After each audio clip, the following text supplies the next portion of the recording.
I'm Karlie Cremin from Dynamic Leadership Programs Australia.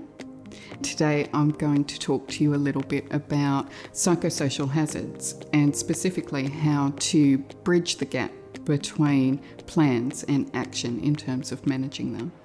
Psychosocial hazards are risks within a workplace which have capacity to cause psychological harm. They include elements such as job design, job control, task design as well, bullying and harassment, aggression, which can come from clients or customers as well as from other stakeholders within a workplace, exposure to traumatic materials, and anything else within an organisation which is likely to give rise to things such as elevated stress or where there's capacity for psychological harm. For almost every jurisdiction in Australia, we now have a positive duty in place. Organisations must show that they are actively doing something to identify, assess and control psychosocial risks and hazards within their organisations. The legislation now calls for something much more nuanced, much more tailored and much more specific to your workforce. We have now moved out of transition phase for most jurisdictions, and we're coming now into an enforcement and compliance phase, and a lot of organisations still aren't quite ready for that. The legislation calls for us to be doing a few things in relation to these risks. Critically, we need to identify them, assess them, and then come up with controls for our particular organisation, which are going to make sure that our workforce is kept safe. I would emphasise that just because you identify a risk doesn't mean that you have to do everything that's possible under the sun to manage it. There are reasons, and valid reasons, why organisations might not implement certain controls.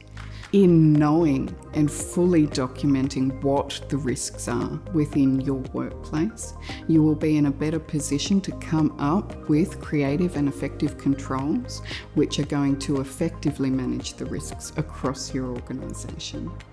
Identifying risks within your organisation and fully consulting with your workforce to understand their lived reality can really shed light on a lot of different elements of the organisation which may not be currently known.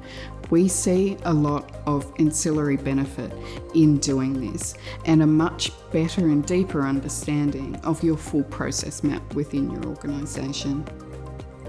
You'll then want to assess these risks. We would recommend that you look at 3 factors, which is the likelihood, the frequency and the duration. In terms of likelihood, we're looking at how likely is it to occur within your organisation. Secondly, we'd look at the frequency. So how often does this risk present in your workplace? And finally, duration. When it is presenting, how long does it last for? If that risk is in no way controlled or managed, what is the severity of the consequence? Finally, we'd look at then how we are going to control these risks and hazards. This is where we would really encourage you to engage with your workforce. We find that a lot of workforces are already implementing a lot of informal controls, and there's a lot of power in teasing those out and putting more structure around it as an organisation so you can do it at scale and you can do it more reliably. It is important though in terms of ensuring that that implementation piece goes well is consultation. For anyone who's in a highly unionised environment, consultation can be a bit of a fraught term and concept. And for those of you not in a unionised environment, consultation can be a bit of a foreign concept. It's one that I constantly tell people, don't overcomplicate it. You want it to be at its most simple form, a way for the structure of an organisation to openly talk with the workforce of the organisation and have information flow between so that the decisions of the organisation are better quality and take into consideration the lived experience of the workforce. And it's in that ongoing consultation piece where we find people are most effective in the implementation. Implementation of these types of programs is not set and forget. Risk doesn't exist in a silo, and it doesn't exist in a static environment. It is dynamic and constantly changing, which means we need to constantly engage with it. The key to effective implementation is ongoing consultation and iterative implementation of the solutions that we come up with.